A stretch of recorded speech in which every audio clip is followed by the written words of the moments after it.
بعد فأعوذ بالله السميع العليم من الشيطان الرجيم بسم الله الرحمن الرحيم إنا أنزلنا التوراة فيها هدى ونور ويحكم بها النبيون الذين أسلموا للذين هادوا والربانيون والأحبار بما استحفظوا من كتاب الله وكانوا عليه شهداء صدق الله العظيم الصلاة والسلام عليك يا رسول الله وعلى آلك وأصحابك سيدي يا حبيب الله۔ اللہ رب العالمین جل جلالہ کا قرآن پاک کی سورۃ المائدہ آیت نمبر 44 میں ارشاد ہے، بے شک ہم نے تورات کو نازل فرمایا، اس میں ہدایت اور نور ہے۔ اللہ تعالیٰ کے فرمانبردار انبیاء علیہم السلام اسی تورات کے ساتھ یہودیوں کو حکم دیا کرتے تھے اور ان کے فیصلے فرمایا کرتے تھے، اور علماء اور مشائخ بھی، کیونکہ انہیں کتاب اللہ پر نگہبان اور نگران مقرر کیا گیا تھا، ان سے کتاب اللہ کی حفاظت طلب کی گئی تھی اور وہ اس پر خود گواہ ہیں۔ اللہ رب العالمین جل جلالہ نے سورۃ المائدہ کی اس آیہ مبارکہ میں یہ بتایا ہے کہ اللہ رب العالمین اپنے بندوں کی ہدایت کے لیے جو کتاب نازل فرماتا ہے وہ ہدایت اور روشنی کا، نور کا سر چشمہ اور منبع ہوا کرتی ہے، اور اس کتاب اللہ کی تعلیم کے لیے اولین اللہ تعالیٰ انبیاء علیہم السلام کو مقرر فرماتا ہے اور اس کے لیے انہیں دنیا میں بھیجتا ہے، مبعوث کرتا ہے، اور پھر انبیاء علیہم السلام کے صحبت یافتہ، تعلیم یافتہ، فیضان یافتہ اہل علم اور اللہ والے وہ کتاب اللہ کی تعلیم کو عام کرتے ہیں اور لوگوں کو کتاب اللہ کی تعلیمات کا عامل بناتے ہیں۔ تو جو سب سے بنیادی علم ہے وہ کتاب اللہ کا علم ہے، جو اللہ رب العالمین براہ راست اپنے کسی خاص پیغمبر پر نازل فرماتا ہے، اور یہ وہ علم ہے جس میں کوئی خطا کا، کوئی غلطی کا امکان نہیں، اور یہ وہ علم ہے جو سراسر تمام مخلوق کے لیے نفع اور خیر اور بھلائی پر مشتمل ہے۔ اللہ رب العالمین جل جلالہ نے قرآن پاک میں مختلف مقامات پر مختلف انداز میں علم دین حاصل کرنے کی ترغیب اور اس کی فضیلت کا ذکر فرمایا ہے۔ یرفع اللہ الذین آمنوا منکم والذین اوتوا العلم درجات، اللہ تعالیٰ تم میں سے ان لوگوں کے درجات بلند فرمائے گا جو ایمان لائے اور جنہیں علم عطا کیا گیا۔ تو جن کے پاس ایمان ہے، علم ہے، ان کے اللہ رب العالمین درجات کو بلند فرماتا ہے، اور کثیر آیات ہیں قرآن پاک میں جو علم دین کی فضیلت پر دلالت کرتی ہیں۔ اسی طرح بہت ساری احادیث مبارکہ بھی ہیں۔ بخاری مسلم کی حدیث پاک ہے، جس کے ساتھ اللہ تعالیٰ بھلائی اور خیر کا ارادہ فرماتا ہے اسے دین کی سمجھ اور دین میں تفقہ عطا کرتا ہے۔ اسی طرح بخاری شریف کی روایت ہے، تم میں سب سے بہتر وہ ہے جو قرآن پاک سیکھے اور دوسروں کو سکھائے، یعنی قرآن کا معلم اور قرآن کا متعلم، قرآن سکھانے والا، قرآن کا ٹیچر، اور قرآن سیکھنے والا جو قرآن کا اسٹوڈنٹ ہے، اس کو تمام لوگوں میں سب سے بہتر قرار دیا گیا۔ ترمذی شریف کی حدیث پاک ہے، نبی کریم صلی اللہ علیہ وسلم نے ارشاد فرمایا، دنیا میں جو کچھ ہے وہ سب اور خود دنیا اللہ کے ہاں ملعون ہے سوائے 4 چیزوں کے: اللہ کا ذکر، اللہ تعالیٰ کی پسندیدہ چیزیں اور اعمال، اور عالم اور متعلم، یعنی علم سکھانے والا، علم سیکھنے والا۔ یہ اللہ رب العالمین کی بارگاہ میں محبوب اور پسندیدہ ہیں۔ تو باقی جو عام دنیا ہے وہ اللہ رب العالمین کے ہاں ملعون ہے، لیکن اللہ کا ذکر، اللہ کے پسندیدہ اعمال، اللہ کی پسندیدہ چیزیں اور عالم اور متعلم یہ اس سے مستثنیٰ ہیں۔ ایک اور ترمذی شریف کی حدیث پاک ہے، نبی کریم صلی اللہ علیہ وسلم نے فرمایا کہ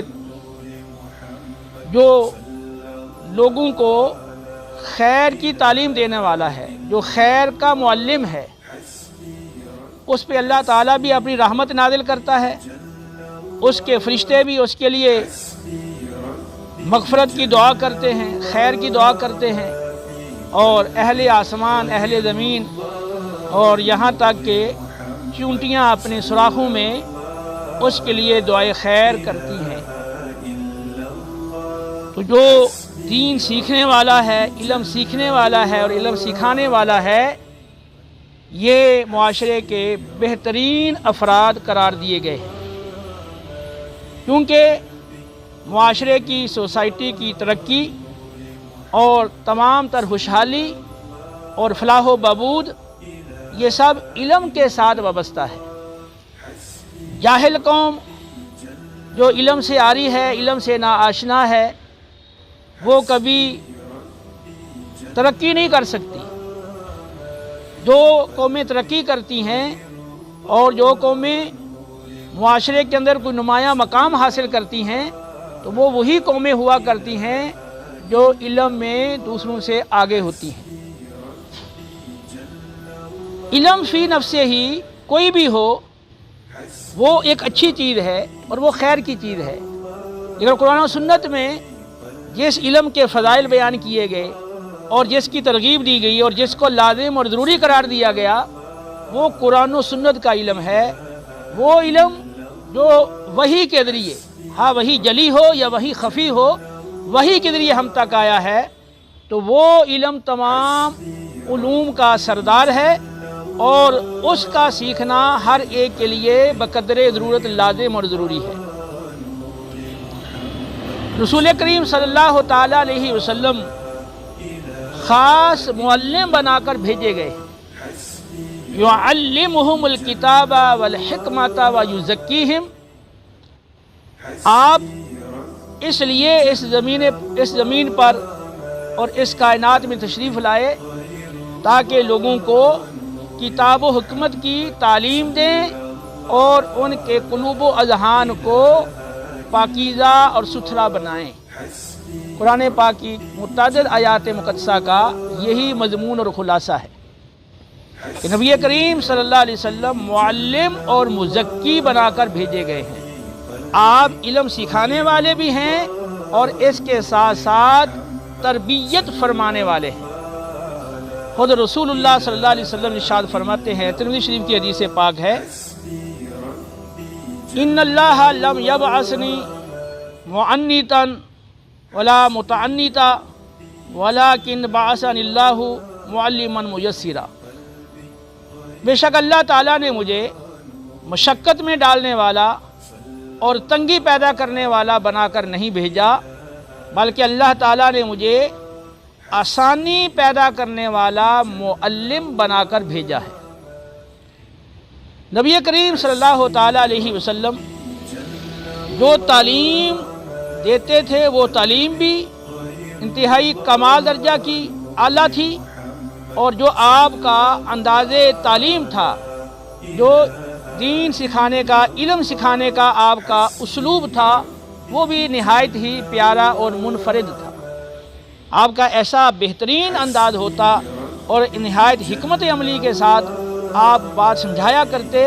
کہ جس سے سامنے والے کے ذہن میں وہ بات اچھی طرح راسخ ہو جاتی اور وہ پوری زندگی کے لیے اس بات کا عامل بن جایا کرتا تھا۔ کیونکہ جو بات جس قدر زیادہ دل کی گہرائی سے نکلتی ہے اور جس قدر بات سکھانے میں شفقت اور نصیحت بندے کو پیش نظر ہوتی ہے اور جس قدر اللہ کی رضا مطلوب ہوتی ہے، اسی قدر بات زیادہ اثر کرتی ہے۔ تو آج کے درس میں انشاءاللہ احادیث مبارکہ کی روشنی میں نبی کریم صلی اللہ علیہ وسلم کا علم دین سکھانے کا انداز، آپ کی معلمانہ سیرت کے کچھ پہلو آپ کے سامنے رکھوں گا، تاکہ ہم اپنے طریقہ تعلیم کو نبی کریم صلی اللہ علیہ وسلم کی دی ہوئی اور سکھائی ہوئی ہدایات کے مطابق عمل میں لائیں۔ صحیح بخاری اور صحیح مسلم کی حدیث پاک ہے، رسول اللہ صلی اللہ تعالیٰ علیہ وسلم مسجد نبوی میں تشریف فرما تھے۔ ایک اعرابی دیہاتی شخص مسجد میں آیا تو اس نے آ کر نماز پڑھی اور دعا مانگی کہ اے اللہ مجھ پر اور محمد پر رحمت نازل فرما اور ہمارے ساتھ کسی اور کو اس میں شامل نہ کر۔ نبی کریم صلی اللہ تعالیٰ علیہ وسلم نے اس کو سمجھایا اور فرمایا کہ اللہ تعالیٰ کی رحمت بہت وسیع ہے، تو تم ایک وسیع چیز کو محدود کیوں کر رہے ہو؟ یہ حصہ بخاری مسلم کے علاوہ دیگر روایات کے اندر ہے۔ پھر وہ اعرابی مسجد سے اٹھ کر نکلا، ایک کونے میں کھڑا ہو کر پیشاب کرنے لگا، کیونکہ وہ دیہاتی تھا اور ابھی اسلام کا ابتدائی دور تھا، مسجد کے آداب سے آگاہی نہیں تھی، تو اس لیے وہ ایک کونے میں کھڑا ہو کر پیشاب کرنے لگ گیا۔ تو صحابہ اکرام نے جب اسے دیکھا تو اس کی طرف دوڑے، لپکے اور چیخے اور چلائے اور کہا کہ رک جاؤ رک جاؤ۔ نبی کریم صلی اللہ تعالیٰ علیہ وسلم نے صحابہ کو فرمایا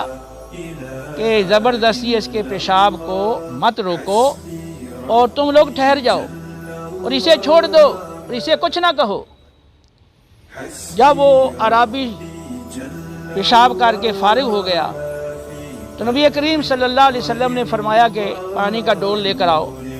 اور فرمایا کہ اس کے اوپر بہا دو۔ پھر آپ صلی اللہ تعالیٰ علیہ وسلم نے اس دیہاتی شخص کو بڑے پیار کے ساتھ سمجھایا اور فرمایا کہ یہ جو مساجد ہے یہ کوئی گندگی کی اور نجاست کی جگہ نہیں ہوتی کہ جہاں پیشاب کیا جائے، یہ تو اللہ تعالیٰ کی عبادت کے لیے بنائی گئی ہیں، ان میں نماز پڑھی جاتی ہے اور تلاوت قرآن پاک کی جاتی ہے، اللہ کا ذکر کیا جاتا ہے، تو یہ مساجد ان کاموں کے لیے ہے۔ تو آپ صلی اللہ تعالیٰ علیہ وسلم نے جب اسے نرمی سے اور شفقت کے ساتھ سمجھایا تو جب اسے سمجھ آ گئی تو پھر وہ اعرابی کہا کرتے تھے کہ میرے ماں باپ آپ پر فدا ہوں، آپ صلی اللہ تعالیٰ علیہ وسلم نے نہ تو مجھے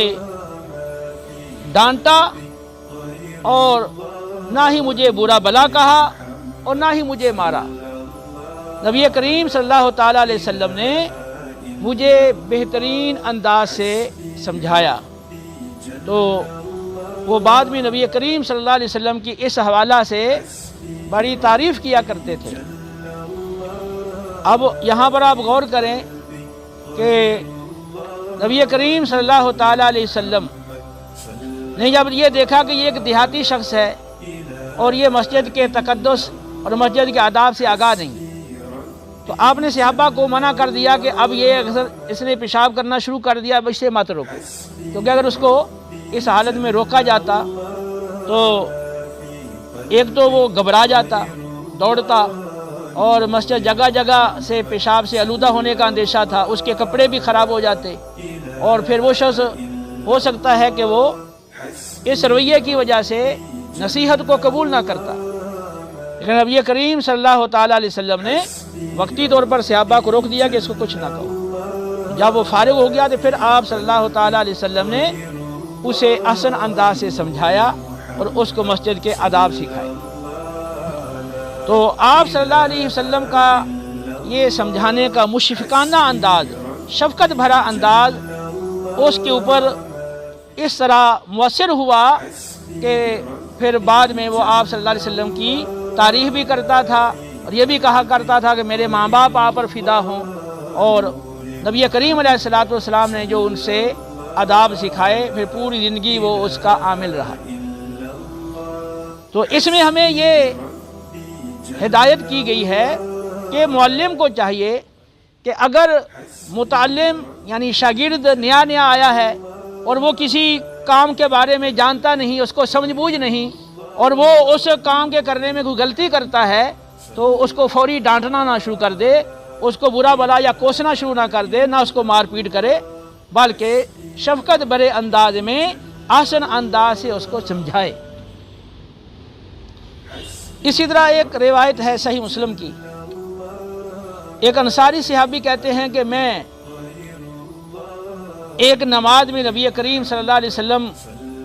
کے ساتھ شامل ہوا، تو چونکہ انہیں اس بات کا پہلے سے علم تھا کہ جب کسی کو چھینک آئے اور وہ الحمدللہ کہے تو اس کے جواب میں بلند آواز سے یرحمک اللہ کہنا چاہیے۔ یہ مسئلہ اس نے پہلے سے سنا تھا نبی کریم علیہ السلام سے، یہ دوسری روایات میں موجود ہے۔ تو جب وہ نبی کریم علیہ السلام کے پیچھے نماز میں کھڑے ہوئے تو کسی نمازی کو چھینک آئی، تو اس انصاری نے بلند آواز سے یرحمک اللہ کہا۔ اس کو اس بات کا علم نہیں تھا کہ نماز کے اندر بات کرنا، کوئی گفتگو کرنا، کوئی کلام کرنا منع ہے۔ چنانچہ جب اس نے بات کی، یرحمک اللہ کہا، تو دیگر صحابہ، دیگر نمازی بڑی تیز نگاہوں سے گھور گھور کر اسے دیکھنے لگے۔ تو اس نے کہا کہ مجھے میری ماں روئے، تمہیں کیا ہو گیا ہے؟ تم سارے مجھے گھور گھور کر دیکھ رہے ہو۔ تو پھر بعض افراد نے اپنی ران پر ایسے ہاتھ مارا اس کو خاموش کرانے کے لیے۔ تو پہلے تو وہ بھی غصے میں آیا کہ یہ میرے ساتھ ایسا رویہ کیوں کر رہے ہیں، لیکن اس کو سمجھ میں آیا کہ یہ مجھے دراصل خاموش کرانا چاہتے ہیں۔ چنانچہ وہ انصاری سے ابھی وہ خاموش ہو گئے۔ جب نماز سے فارغ ہوئے تو رسول اللہ صلی اللہ تعالیٰ علیہ وسلم اس کی طرف متوجہ ہوئے، اور آپ صلی اللہ تعالیٰ علیہ وسلم نے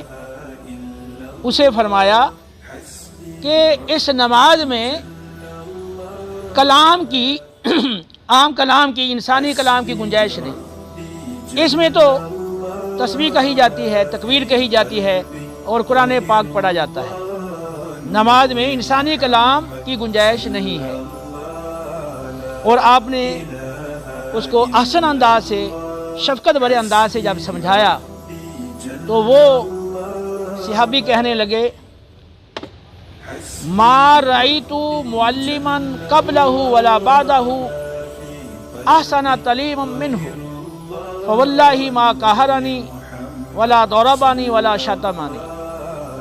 کہنے لگے کہ میں نے آپ صلی اللہ تعالیٰ علیہ وسلم سے نہ تو پہلے اور نہ ہی بعد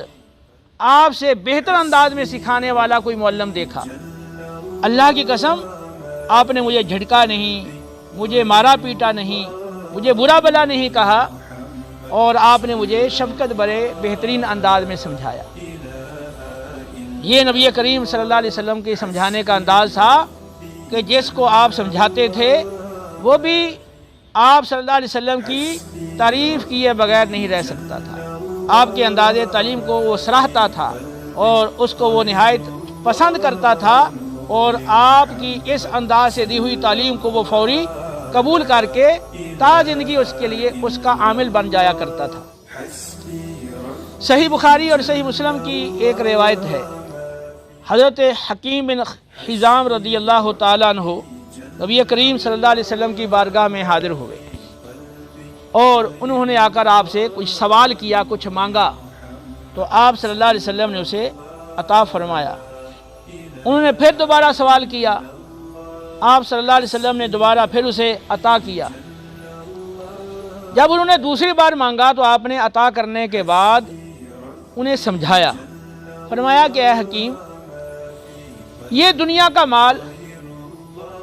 میٹھا اور سرسبز ہے، شیریں اور سرسبز ہے۔ جس شخص کو بغیر اپنے نفس کے لالچ اور ہرس کے کوئی مال میسر آ جائے تو اس کے لیے اس مال میں برکت ڈالی جاتی ہے، لیکن جو ہرس اور لالچ کے ساتھ مال حاصل کرتا ہے اس کے لیے اس مال میں برکت نہیں دی جاتی، اور وہ اس شخص کی طرح ہے جو کھانا تو کھاتا ہے لیکن سیر نہیں ہوتا۔ فرمایا کہ اے حکیم، اوپر والا ہاتھ نچلے ہاتھ سے بہتر ہے، یعنی دینے والا دینے والے سے بہتر ہے۔ نبی کریم صلی اللہ تعالیٰ علیہ وسلم نے یہ بار بار حرص کے ساتھ سوال کرنے کے حوالے سے انہیں تعلیم دی، تو آپ صلی اللہ علیہ وسلم کے شفقت بھرے ان کلمات کا اس پر اتنا گہرا اثر ہوا کہ حضرت حکیم بن حزام رضی اللہ تعالیٰ عنہ نے عرض کیا کہ اس ذات کی قسم جس نے آپ کو نبی بنا کر مبعوث کیا ہے، میں یا رسول اللہ آپ کے بعد کسی سے کچھ بھی نہیں مانگا کروں گا۔ انہوں نے نبی کریم علیہ الصلوۃ والسلام سے یہ عہد کیا کہ آج کے بعد میں کسی سے بھی نہیں مانگوں گا۔ پھر اس کے بعد انہوں نے کبھی کسی سے کچھ نہیں مانگا۔ رسول اللہ صلی اللہ علیہ وسلم کے بعد جب ابو بکر صدیق رضی اللہ تعالیٰ عنہ کی خلافت کا زمانہ آیا، پھر عمر فاروق رضی اللہ تعالیٰ عنہ کی خلافت کا زمانہ آیا، تو یہ خلفاء حضرت حکیم کو مال غنیمت سے ان کا حصہ دینے کے لیے یا ان کا وظیفہ دینے کے لیے بلایا کرتے تھے، لیکن آپ لینے سے انکار کرتے رہے، یہاں تک کہ پھر بعد والے زمانوں میں بھی بعد والے خلفاء نے انہیں ان کا حصہ جو مال غنیمت میں آیا ان کو دینا چاہا، لیکن انہوں نے لینے سے انکار کر دیا، اور آخر دم تک پھر انہوں نے کسی سے کبھی کچھ نہیں مانگا اور کسی سے کچھ نہیں لیا۔ تو آپ غور کیجئے نبی کریم صلی اللہ علیہ وسلم کے سمجھانے کا، آپ کی تعلیم کا انداز کیسا پیارا تھا کہ اس پر ایسا گہرا اس کا اثر ہوا کہ پھر وہ آخر دم تک نبی کریم علیہ الصلوۃ والتسلیم کی اس ہدایت کے عامل رہے۔ ابو داؤد نسائی کی حدیث پاک ہے، نبی کریم صلی اللہ علیہ وسلم نے ارشاد فرمایا کہ جو شخص مجھے اس بات کی ضمانت دے کہ وہ لوگوں میں سے کسی سے کچھ نہیں مانگے گا، میں اسے جنت کی ضمانت دیتا ہوں۔ حضرت صوبان رضی اللہ تعالیٰ عنہ نے عرض کیا، یا رسول اللہ، میں اس بات کی ضمانت دیتا ہوں کہ میں لوگوں میں سے کسی سے کچھ نہیں مانگوں گا۔ نبی کریم صلی اللہ علیہ وسلم سے انہوں نے اس بات کا عہد کر لیا، اور پھر آخر دم تک وہ کسی سے کوئی سوال نہیں کرتے تھے۔ مسند احمد میں اور دیگر روایات میں ہے کہ حضرت صوبان رضی اللہ تعالیٰ عنہ اگر سواری پر سفر کر رہے ہوتے، آپ کا چابک یعنی کوڑا نیچے گر جاتا تو اس کا بھی کسی کو اٹھا کر کہنے دینے کے لیے کہتے نہیں تھے، بلکہ خود سواری سے اتر کر اپنا کوڑا اپنا چابک اٹھایا کرتے تھے۔ تو نبی کریم صلی اللہ علیہ وسلم کی تعلیم کا انداز ایسا پیارا، ایسا نرالا اور ایسا احسن ہوتا تھا کہ سامنے والا ضد میں آنے کی بجائے اس کو بخوشی قبول کرتا تھا۔ ابو داؤد کی روایت ہے سند صحیح کے ساتھ، ایک انصاری نبی کریم صلی اللہ علیہ وسلم کی بارگاہ میں حاضر ہوا۔ اس نے آ کر سوال کیا کہ یا رسول اللہ مجھے کچھ عطا کریں، مجھے کچھ دیں۔ تو رسول اللہ صلی اللہ علیہ وسلم نے فرمایا کہ کیا تمہارے پاس گھر میں کچھ نہیں ہے؟ اس نے عرض کیا کیوں نہیں یا رسول اللہ صلی اللہ علیہ وسلم، ہمارے پاس ایک پانی کا پیالہ ہے جس میں ہم پانی پیتے ہیں، اور ایک ٹاٹ ہے جس کا کچھ حصہ ہم نیچے بچھاتے ہیں اور کچھ اوپر اوڑھتے ہیں۔ رسول اللہ صلی اللہ علیہ وسلم نے فرمایا کہ جاؤ دونوں چیزیں اپنے گھر سے لے کر آؤ۔ چنانچہ وہ پانی کا پیالہ اور ٹاٹ لے کر آ گئے۔ نبی کریم علیہ السلام نے وہ دونوں چیزیں اس سے لے لی۔ حاضرین سے فرمایا کہ تم میں سے کون ہے جو یہ دونوں چیزیں خریدے گا؟ ایک شخص نے عرض کیا کہ میں 1 درہم میں یہ دونوں چیزیں خریدتا ہوں۔ آپ صلی اللہ علیہ وسلم نے فرمایا کہ اس سے زیادہ میں کون خریدے گا؟ 2 یا 3 بار فرمایا تو ایک شخص نے کہا کہ میں 2 درہم میں یہ دونوں چیزیں خریدتا ہوں۔ نبی کریم صلی اللہ علیہ وسلم نے 2 درہم اس سے لے لیے اور یہ ٹاٹ اور پیالہ اسے دے دیا۔ پھر آپ نے اس انصاری کو فرمایا کہ یہ 2 درہم پکڑ لو،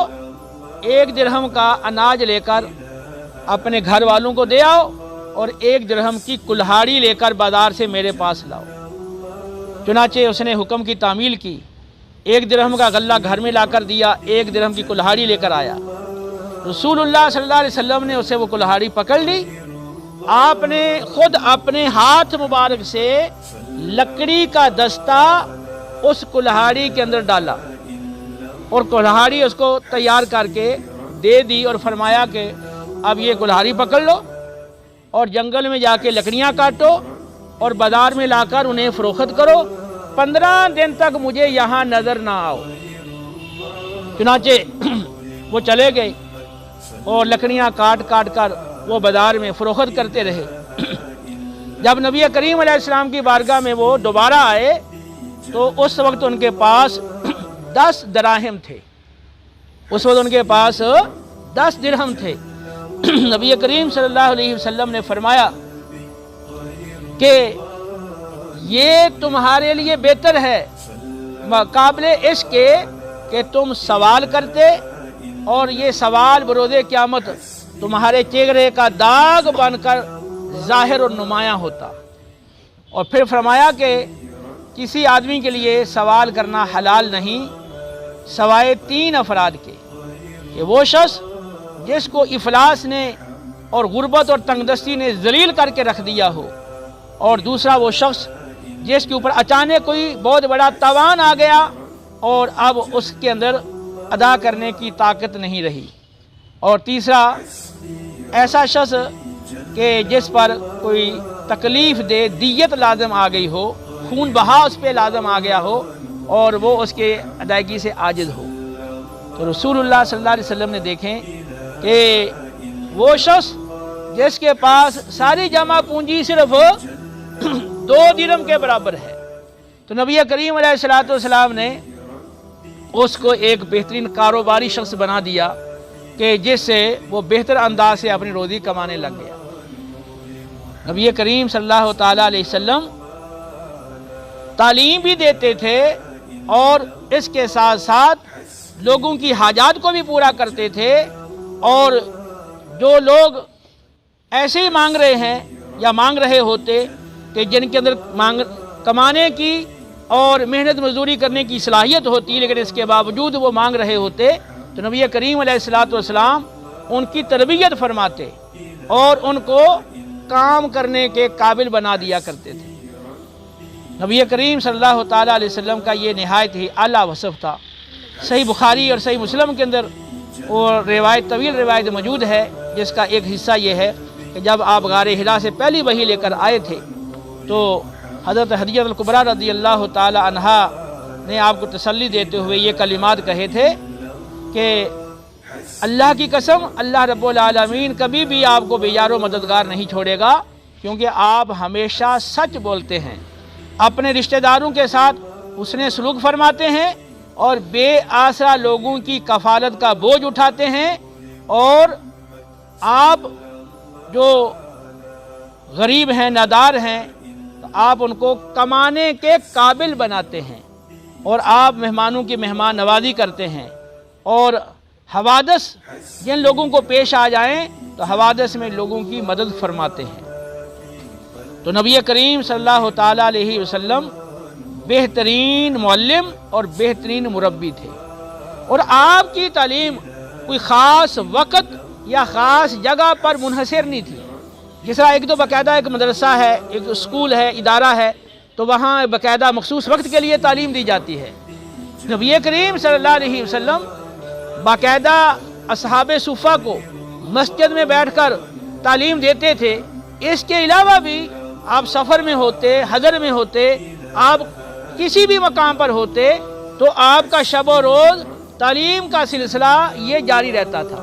جہاں کوئی ضرورت پیش آتی تھی تو آپ باقاعدہ تعلیم دیتے اور سکھاتے اور سمجھایا کرتے تھے۔ صحیح بخاری اور صحیح مسلم کی یہ روایت ہے، حضرت معاذ بن جبل رضی اللہ تعالیٰ عنہ کہتے ہیں کہ ایک سفر میں میں رسول اللہ صلی اللہ علیہ وسلم کے پیچھے سواری پر سوار تھا، آپ کی اور میرے مابین صرف کجاوے کی پچھلی لکڑی ہی حائل تھی۔ آپ صلی اللہ علیہ وسلم نے فرمایا یا معاذ، کہتے ہیں میں نے عرض کیا لبیک و سعدیک یا رسول اللہ، اے اللہ کے رسول صلی اللہ علیہ وسلم میں پوری سعادت مندی کے ساتھ آپ کے حکم کی تعمیل کے لیے حاضر ہوں۔ نبی کریم علیہ السلام پھر تھوڑا سا چلے، تھوڑا سا چلنے کے بعد پھر فرمایا یا معاذ، انہوں نے پھر عرض کیا لبیک و سعدیک یا رسول اللہ، پھر تھوڑا سا مزید آگے چلے، پھر نبی کریم علیہ السلام نے فرمایا یا معاذ، پھر عرض کیا لبیک و سعدیک یا رسول اللہ۔ تیسری بار پھر نبی کریم علیہ السلام نے فرمایا کہ اے معاذ، کیا تم جانتے ہو کہ اللہ تعالیٰ کا اپنے بندوں پر کیا حق ہے؟ عرض کیا اللہ و رسولہ عالم، اللہ اور اس کا رسول ہی بہتر جانتے ہیں۔ ارشاد فرمایا اللہ کا بندوں پر حق یہ ہے کہ بندے اس کی عبادت کریں اور اس کے ساتھ کسی کو شریک نہ ٹھہرائیں۔ پھر نبی کریم علیہ السلام تھوڑا سا مزید چلے تو فرمایا یا معاذ، کہتے ہیں میں نے عرض کیا لبیک و سعدیک یا رسول اللہ، فرمایا کیا تم جانتے ہو کہ بندوں کا اللہ پر کیا حق ہے؟ عرض کیا اللہ و رسولہ عالم، اللہ اور اس کا رسول ہی بہتر جانتے ہیں۔ ارشاد فرمایا کہ جب بندے اللہ تعالیٰ کا حق ادا کریں تو پھر اللہ تعالیٰ پر بندوں کا حق یہ ہے کہ اللہ تعالیٰ انہیں عذاب نہ دے، اللہ انہیں عذاب نہ دے۔ اور حضرت معاذ کہتے ہیں میں نے عرض کیا یا رسول اللہ، کیا یہ میں بات عام لوگوں کو بتا دوں تاکہ لوگ سن کر خوش ہو جائیں؟ تو نبی کریم علیہ السلام نے فرمایا کہ ابھی رہنے دو، نہ بتاؤ، تاکہ کہیں لوگ اسی پہ توکل کر کے نہ بیٹھ جائیں اور پھر وہ دیگر اعمال صالحہ میں کہیں کوتاہی اور غفلت میں نہ پڑ جائیں۔ حضرت معاذ رضی اللہ تعالیٰ عنہ کہتے ہیں کہ جب مجھے موت آنے لگی تو پھر میں نے علم چھپانے کے گناہ سے بچنے کے لیے اس حدیث پاک کو بیان کیا اور لوگوں کو بتایا۔ اب آپ اس حدیث پاک پہ غور کریں کہ نبی کریم علیہ السلام سفر میں جا رہے ہیں تو ایک بات حضرت معاذ کو بتانا چاہتے ہیں۔ اب اس بات کو بتانے کے لیے آپ نے سیدھا سیدھا نہیں بتا دیا کہ اللہ کا بندوں پر یہ حق ہے کہ وہ اس کی عبادت کریں اور اس کے ساتھ شریک نہ ٹھہرائیں، بلکہ آپ نے یا معاذ کہہ کے مخاطب کیا۔ جب انہوں نے جواب دیا تو پھر آپ خاموش ہو گئے، پھر تھوڑا سا مزید چلے ہیں اور پھر یا معاذ کہہ کے مخاطب کیا، اور جب انہوں نے جواب دیا تو پھر آپ خاموش ہو گئے، تھوڑا سا مزید چلے اور پھر آپ نے مخاطب کر کے کہا یا معاذ، پھر جب انہوں نے جواب دیا تو اب آپ اندازہ کریں کہ جب اس طرح اگر استاد، اور استاد بھی عام استاد ہی جو بہت بڑی شخصیت ہو، آپ تو امام الانبیاء ہے علیہ الصلوۃ والسلام، تو 3 بار وقفے سے مخاطب کریں اور پھر خاموش ہو جائیں، تو لازمی بات ہے کہ جو سیکھنے والا ہے، متعلم ہے، اس کی توجہ پوری کی پوری اپنے معلم کی طرف ہو جائے گی کہ پتہ نہیں کوئی بڑی اہم بات ہے جو بتانا چاہ رہے ہیں۔ اور پھر آپ نے ان پہ ایک سوال کیا کہ کیا تم جانتے ہو کہ اللہ کا بندوں پر کیا حق ہے؟ تو اس سے کیا ہوتا ہے کہ آپ سوال کر رہے ہیں تو اسے مزید وہ شاگرد متعلم وہ متوجہ ہو جاتا ہے۔ تو جب وہ دنیا کے سارے خیالات اپنے ذہن سے نکال کے پوری توجہ وہ ایک طرف وہ مبذول کر دیتا ہے، ایک طرف اپنی پوری توجہ لگا دیتا ہے، اب جو بات اس کو سمجھائی جائے گی تو وہ پوری طرح اس کے ذہن نشین ہو جائے گی۔ تو نبی کریم علیہ الصلوۃ والسلام نے وہ مختصر سی بات اگرچہ مختصر سی تھی لیکن وہ نہایت ہی اہم بات تھی، اس لیے آپ نے اس کو یہ بات سمجھانے کے لیے یہ انداز اختیار کیا۔ پھر آپ نے جب دوسری بات اس کے ساتھ ارشاد نہیں فرمائی، پھر مزید چلے ہیں، پھر آپ نے دوبارہ انہیں مخاطب کیا، انہوں نے جواب دیا، پھر آپ نے سوال کیا کہ کیا تم جانتے ہو کہ بندوں کا اللہ پر کیا حق ہے؟ تو پھر انہوں نے جب کہا کہ اللہ اور اس کا رسول ہی بہتر جانتے ہیں، تو پھر آپ نے اس کا جواب دیا۔ تو اس حدیث پاک میں ہمیں ایک تعلیم کا انداز یہ بتایا گیا ہے کہ کوئی نہایت اہم بات ہو تو پھر جو ٹیچر ہے، سمجھانے والا استاد، تو وہ اس طرح کا انداز اختیار کر لے تاکہ جو سیکھنے والا ہے، متعلم ہے، اسٹوڈنٹ ہے، اس کی توجہ پوری مکمل طور پہ اپنے ٹیچر کی طرف ہو جائے، اور جب وہ پوری طرح متوجہ ہو جائے تو پھر وہ اہم بات اس کو بتائے اور اہم بات اس کو سکھائے۔ ابو داؤد نسائی کی ایک حدیث پاک ہے، نبی کریم صلی اللہ تعالیٰ علیہ وسلم نے حضرت معاذ رضی اللہ تعالیٰ عنہ کو ارشاد فرمایا کہ اے معاذ، اللہ کی قسم میں تجھ سے محبت کرتا ہوں۔ اور پہلے آپ نے حضرت معاذ کا ہاتھ پکڑا، آپ نے اس کا ہاتھ اپنے ہاتھ سے پکڑا اور پھر آپ نے یہ فرمایا کہ اللہ کی قسم میں تجھ سے محبت کرتا ہوں۔ حضرت معاذ رضی اللہ تعالیٰ نے عرض کیا یا رسول اللہ میں بھی آپ سے محبت کرتا ہوں۔ پھر نبی کریم علیہ الصلوۃ والسلام نے فرمایا کہ اے معاذ، میں تمہیں یہ کلمات سکھا رہا ہوں، ہر نماز کے بعد ان کلمات کو پڑھنا مت بھولنا، ان کلمات کو کبھی بھی ترک نہ کرنا۔ اور پھر فرمایا کہ ہر نماز کے بعد یہ کلمات پڑھا کرو، ربی اعنی علی ذکرک و شکرک و حسن عبادتک، کہ اے میرے رب مجھے اپنا ذکر کرنے، اپنا شکر کرنے اور اپنی بہترین عبادت کرنے کی توفیق عطا فرما۔ یہ بھی تعلیم کا ایک انداز ہے۔ آپ صلی اللہ علیہ وسلم نے حضرت معاذ کا ہاتھ پکڑا، تو اگر ٹیچر اپنے شاگرد کا ہاتھ پکڑ لے تو ظاہر سی بات ہے کہ اس کی توجہ اپنے استاد کی طرف ہو جائے گی۔ یہ کوئی اہم بات ہے کہ جیسے کی وجہ سے میرے استاد نے میرا ہاتھ پکڑا ہے، اور پھر آپ نے ان کو قسم کھا کے فرمایا کہ میں آپ سے محبت کرتا ہوں۔ تو ٹیچر کو چاہیے کہ وہ اپنے جو اسٹوڈنٹ ہیں، جو اس کے پاس سیکھنے والے ہیں، اللہ کی رضا کی خاطر وہ ان پر شفقت کرے، ان کے ساتھ محبت رکھے، صرف اللہ کی خاطر۔ اور پھر آپ صلی اللہ علیہ وسلم نے وہ کلمات انہیں ارشاد فرمائے، کتنے پیارے کلمات ہیں۔ ہمیں بھی یہ ہر نماز کے بعد یہ کلمات پڑھنا معمول بنانا چاہیے، ربی اعنی علی ذکرک و شکرک و حسن عبادتک۔ حضرت معاذ رضی اللہ تعالیٰ عنہ پر آپ صلی اللہ علیہ وسلم کے اس انداز تعلیم کا اور آپ کی تعلیم کا اتنا گہرا اثر ہوا کہ پھر پوری زندگی حضرت معاذ رضی اللہ تعالیٰ عنہ اس کے عامل بنے رہے، اس پر کاربند رہے۔ حضرت معاذ رضی اللہ تعالیٰ عنہ فرماتے ہیں، یہ بخاری مسلم کی روایت ہے، حضرت معاذ رضی اللہ تعالیٰ عنہ نبی کریم علیہ الصلوۃ والسلام کے پیچھے نماز پڑھنے کے بعد پھر اپنی قوم کو جا کر نماز پڑھایا کرتے تھے۔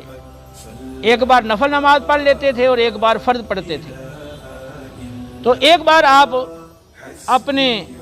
قوم کو نماز پڑھا رہے تھے، عشاء کی نماز، تو ایک شخص آیا اور اس نے آپ کے پیچھے نماز میں شمولیت اختیار کی۔ تو حضرت معاذ بن جبل رضی اللہ تعالیٰ عنہ نے سورۃ البقرہ کی تلاوت شروع کر دی۔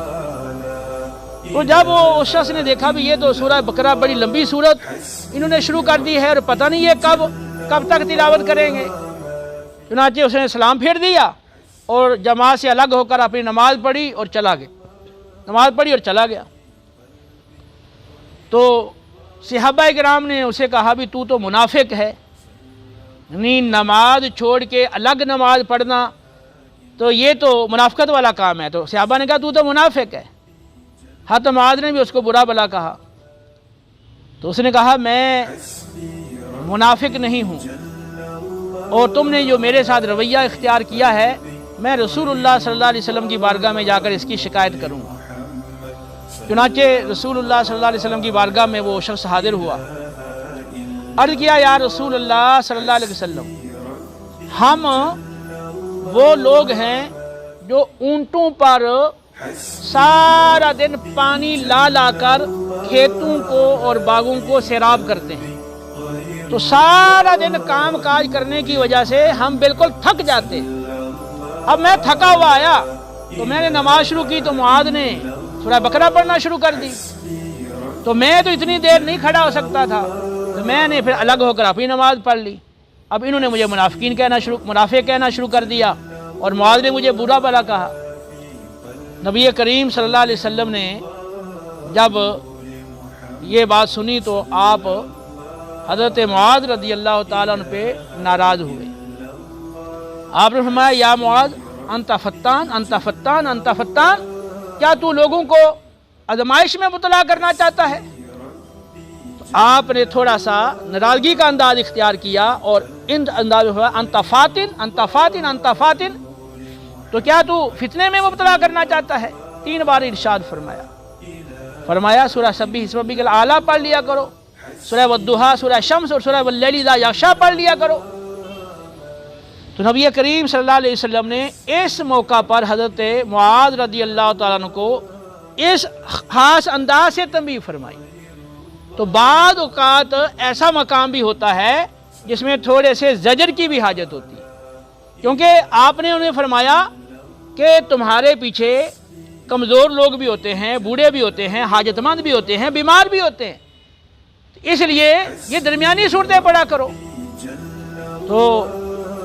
ظاہر سی بات ہے کہ اگر امام مقتدیوں کا خیال نہیں کرے گا، بیماروں کا، حاجت مندوں کا اور جو کام کاج کر کے تھکے ہوئے ان کا خیال نہیں کرے گا، اور وہ اپنے شوق میں اپنے ذوق میں لمبی لمبی صورتیں پڑھے گا، تو ظاہر سی بات ہے کہ جو بیمار ہیں اور جو تھکے ہوئے ہیں اور جو ضعیف لوگ ہیں تو وہ تو ہو سکتا ہے کہ نماز پڑھنا ہی چھوڑ دیں، وہ گھر میں پڑھ لیا کریں، جماعت کو ترک کر دیں۔ تو اب امام کی اس طرح کی جو غفلت ہے یا اس طرح کی غلطی ہے تو اس کی وجہ سے نمازیوں کی تعداد میں کمی آ سکتی ہے، اور ان نمازیوں کے لیے وہ تنگی کا اور مشقت کا سبب بن سکتا ہے۔ اس لیے نبی کریم علیہ السلام نے اس موقع پر انہیں اس انداز سے تنبیہ فرمائی تاکہ اس طرح کی دوبارہ یہ غلطی نہ کریں۔ یہی وہ معاذ ہیں جن کے بارے میں نبی کریم علیہ السلام نے ہاتھ پکڑ کے فرمایا کہ اللہ کی قسم میں تو اسے محبت کرتا ہوں، اور یہاں پر آقا علیہ السلام نے تھوڑا سا یہ انداز بھی اختیار کیا تنبیہ والا۔ مسند احمد کی روایت ہے، حضرت معاذ رضی اللہ تعالیٰ عنہ کہتے ہیں نبی کریم صلی اللہ علیہ وسلم نے مجھے یمن کا گورنر بنا کر بھیجا، تو جب یمن کا حاکم بنا کر بھیجا تو نبی کریم علیہ السلام انہیں وصیت فرمانے کے لیے باہر تشریف لائے۔ حضرت معاذ سواری پہ سوار تھے، نبی کریم علیہ السلام ساتھ ساتھ پیدل چل رہے تھے، اور جب آپ نے ان کو جو وصیت فرمانا تھی فرما لی تو فرمایا کہ اے معاذ، ہو سکتا ہے کہ یہ میری اور تمہاری آخری ملاقات ہو، جب تم آئندہ سال مدینے آؤ تو ہو سکتا ہے کہ تمہارا گزر میری مسجد کے پاس سے اور میری قبر کے پاس سے ہو، یہ سن کر حضرت معاذ رضی اللہ تعالیٰ عنہ آپ کی جدائی کا، فراق کا تصور کر کے گھبرا گئے اور رونے لگ گئے۔ نبی کریم صلی اللہ علیہ وسلم نے انہیں فرمایا کہ اے معاذ، جو متقی اور پرہیزگار لوگ ہیں وہ جس قوم اور قبیلے سے بھی تعلق رکھتے ہوں اور وہ جہاں کہیں بھی رہتے ہوں وہ بالکل میرے قریب ہیں۔ نبی کریم صلی اللہ علیہ وسلم کا یہ حضرت معاذ رضی اللہ تعالیٰ عنہ کو وصیت کرنے کا انداز کیسا تھا کہ وہ سوار ہیں سواری پہ اور نبی کریم علیہ السلام ساتھ ساتھ پیدل چل رہے اور انہیں وصیت فرما رہے ہیں، اور پھر آخر میں جو آپ نے انہیں اپنے وصال کے بارے میں خبر دی اور وہ رونے لگ گئے، تو پھر آقا علیہ السلام نے انہیں تسلی دی، فرمایا تم تقوی اختیار کرو، پرہیزگاری جتنی بھی پرہیزگاری اختیار کرو گے اتنی تمہیں میرا قرب ملے گا، تو میرا قرب پاؤ گے۔ تو نبی کریم علیہ السلام کا یہ بھی سمجھانے کا اور یہ ایک انداز تھا کہ جو اسٹوڈنٹ ہے وہ جناب سواری پہ سوار ہے اور جو استاد ہیں وہ ساتھ چل رہے ہیں، اور وہ استاد بھی تو عام نہیں ہیں، معلم کائنات ہے، امام الانبیاء ہیں۔ تو اس طرح کا جو انداز ہے وہ شفقت بھرا انداز، تو وہ کتنا زیادہ اس طالب علم پر اور متعلم پہ ایفیکٹ کرے گا کہ میرے ساتھ اتنی بڑی شخصیت ہو کر میرے ساتھ ایسا جو نا وہ پیارا انداز اختیار کیا اور میری اس طرح حوصلہ افزائی فرمائی۔ نبی کریم علیہ السلام نے جب انہی حضرت معاذ کو اور حضرت ابو موسیٰ اشعری کو یمن کی طرف حاکم بنا کر روانہ کیا تھا تو انہیں خاص ہدایت فرمائی تھی، یہ بخاری مسلم کی حدیث ہے۔ فرمایا تھا کہ یسرا ولا تعسرا، بشرا ولا تنفرا، اور تتابع ولا تختلفا، فرمایا لوگوں کو مشقت میں نہ ڈالنا، لوگوں کو آسانی فراہم کرنا اور لوگوں کو متنفر نہ کرنا، انہیں خوشخبری دینا اور لوگوں میں اختلاف پیدا نہ کرنا، انہیں آپس میں متحد اور متفق رکھنا۔ اسی طرح مسلم کی روایت ہے، نبی کریم علیہ السلام نے دیکھا ابو مسعود بدری رضی اللہ عنہ، یہ صحابی اپنے غلام کو مار پیٹ کر رہے تھے، تو نبی کریم علیہ السلام نے جب دور سے دیکھا تو آپ نے انہیں دور سے آواز دی، تو حضرت ابو مسعود رضی اللہ تعالیٰ عنہ کہتے ہیں کہ میں نے غصے کی وجہ سے آپ کی آواز تو سنی لیکن پہچان نہیں سکا کہ کون ہے۔ آپ پھر قریب آئے اور پھر فرمایا کہ علم اے ابو مسعود خبردار، اور جب وہ قریب آ گئے آپ نے 3 بار یہ فرمایا۔ ابو مسعود کہتے ہیں کہ میں نے کوڑا جسے وہ اپنے غلام کو مار رہے تھے نیچے پھینک دیا۔ نبی کریم صلی اللہ علیہ وسلم نے فرمایا کہ اے ابو مسعود، جتنی تمہیں اپنے اس غلام پر قدرت ہے اللہ تعالیٰ کو اس سے زیادہ تمہارے اوپر قدرت ہے۔ حضرت ابو مسعود کہتے ہیں کہ میں نے عرض کیا